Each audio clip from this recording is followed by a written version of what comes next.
Central Bank of Nigeria Governor Olayemi Cardoso says Nigeria's foreign currency saw some $600 million inflows in the past few days, reflecting foreign investors' confidence in the economy.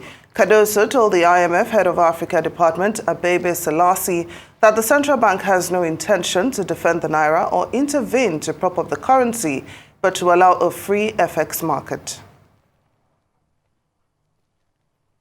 The Central Bank of Nigeria has announced a revision of the loan-to-deposit ratio for banks, reducing it from 65% to 50% to align with the current monetary tightening measures. Now, this move aims to regulate the circulation of money in the economy, especially during periods of liquidity strain. And we have Arise Business anchor Boason Omofaye joining us now to, enlighten us about some of these activities going on. Always good to have you with us in the studio. Thank you so much. Let's rub minds. Yeah. All right, let's do it. So the IMF is saying that China's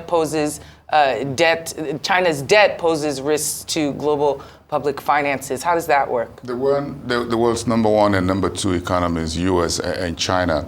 If you listen to some of the issues around China, and if we start from China, when you look at for example, the Evergrande real estate problem, which runs into hundreds of billions of dollars. We're talking something close to about $1 trillion here, whatever, slightly lower by a few notches. And then you look at the public debt of the China house there in terms of the size of the economy. The U.S., between number one and number two economies in the world, both of them have been ratcheting up public debt. The whole issue around what is the next fiscal budget, will it be passed between the Republicans and the Democrats in the U.S., the whole front and back, the whole spending around since COVID-19 pandemic, there were a whole lot, if you remember, the helicopter money, that was, how could we forget the helicopter money with the pandemic of 2020 and 2021. So all these public finances are piling up. Then you've got the whole, for example, the student loan issue in the U.S., for example, which is a major debt, and the government of President Biden's administration is looking at how to resolve that. So so there's a whole much money on the table. Then you got a whole money printing of 2020, 2021, sort of. If you add that to where we're coming from the global financial crisis of 2008, 2009, and then you look at the current geopolitical tensions with the support that Ukraine needs from the West, from Europe and the U.S., spearheaded, of course, by Washington.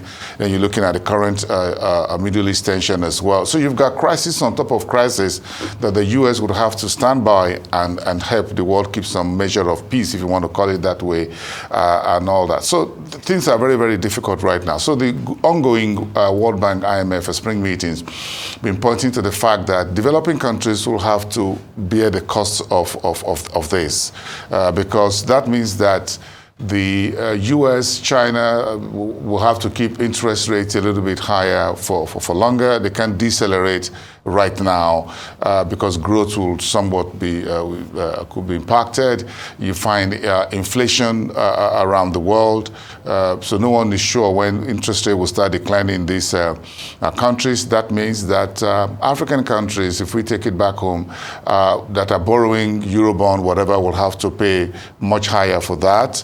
We've seen Cote d'Ivoire this year. We've seen Benin Republic went to the Eurobond market. Nigeria is looking at going to the market either second or third quarter. Kenya just did a Eurobond clawback ahead of whatever deals are going on between Zimbabwe, deals just been done with Zambia. The Ghanaian authorities are still doing some deals with international creditors as well as the IMF to receive some support.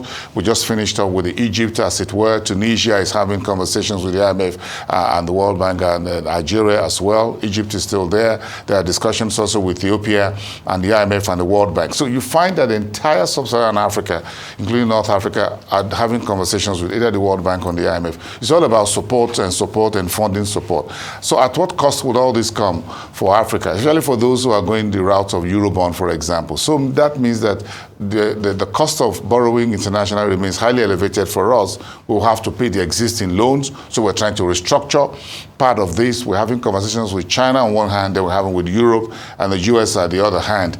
So it's not going to be a pretty good time for Africa. And that was why the Fiscal Monitor report that was released, I think yesterday, by the IMF was saying that, look, there's a time now for developing countries to cut spendings, fiscal spendings, and be more prudent. I was happy yesterday when I saw that the president of Tanzania, Madam Samia Suluhu, is downgrading the official vehicles of the district commissioner as the kind of SUVs or Prado Jeep they'll be riding. So they just said, look, the cost of providing these Jeeps is so much. Can you use vehicles, still luxurious, but a little bit cost much lower? So these are the kind of thing we want to see in a number of African countries. Then you talk about building fiscal buffers, which are the two things. Cut spending fiscally, build buffers very quickly to support you. Part of that could go into the bank consolidation as well that Nigeria and Kenya is looking out to pursue. Well, Mr. Boason, I'm so sorry to interrupt you, but we are moving quickly to Abuja, where we understand the PDP is holding its NEC meeting. Well, due to a technical hitch, we could not go to Abuja for the NEC meeting, but of course we still have a business anchor here, Boason Omofaye, who's talking to us about some topical issues. Now, CBN announced a revision of the loan-to-deposit ratio for banks. What does this mean? Well, it means that the central bank is going on tightening and tightening and tightening. Too much naira in circulation, not going into real credit, into real economy, poses inflation. It's a very simple economics. So the central bank has tried so much to try the asymmetric corridor, tighten the headline interest rate, tighten the liquidity ratio, tighten the cash reserve ratio requirements for commercial banks, tighten the ones for merchant banks at the last monetary policy meeting. And it looks like there's still a whole lot much more money out there right now. So the only thing Cardoso sleeps and wakes up and see in his dream is inflation. So he's shooting it wherever it takes, looking for it in every corner of the bedroom, whatever it is, wherever it can be found. Anything, whatever it can do. So if you take that from what he is briefing yesterday at the World Bank IMF Spring meeting, that look, they have a meeting with the Ministry of Finance on what needs to be done.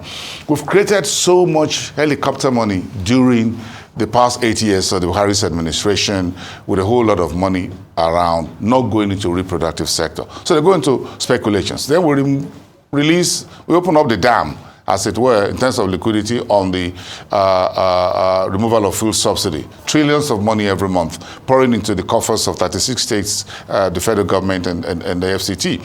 So there's so much money, naira, in circulation, as it were, but we don't have the productive base to really push that into productive services as to help us generate the needed revenues, FX, and whatsoever. So folks who have access to this are just using it to bank the naira around the cabin. So to that extent, the central bank will have to go back to the banks and say, look, if you guys are not giving loans, I'm going to tighten this loan-to-deposit ratio. So tighten it a little bit further, make sure that things are really tight, there's no room. So the banks are in a very tight situation right now, and until the central bank sees that things change, it doesn't look like it's going to lose in anytime soon. And remember, we're just hearing that from the spring meetings of the World Bank, IMF, that the period and the cycle of tightening is not over yet, technically, for developing economies. South Africa is most likely to hold interest rates unchanged until most likely the end of the year, because even though inflation is still around 5.4%, the central bank corridor is about 4.5%. They want to adjust that as well, because inflation is still very sticky downwards as far as South Africa is concerned. So they're still bothered about what that will mean, and they're going into elections by May 29, by the way. So election spending this year, in the US, for example, everybody's going to spend money this year around the world. About 12 countries in Africa. Ghana is going to election in December, South Africa next month, Mozambique, elsewhere. So in Europe as well, European Parliament will also do elections. So when the politicians are spending money, the rest of us will have to stay away. And what that creates is too much liquidity in the system, and the central bank will have to step in with the mop and begin to clean up. Always great to have you here. Thank you, my pleasure. Break these down for us. Thank you so much, Boason Omofaye.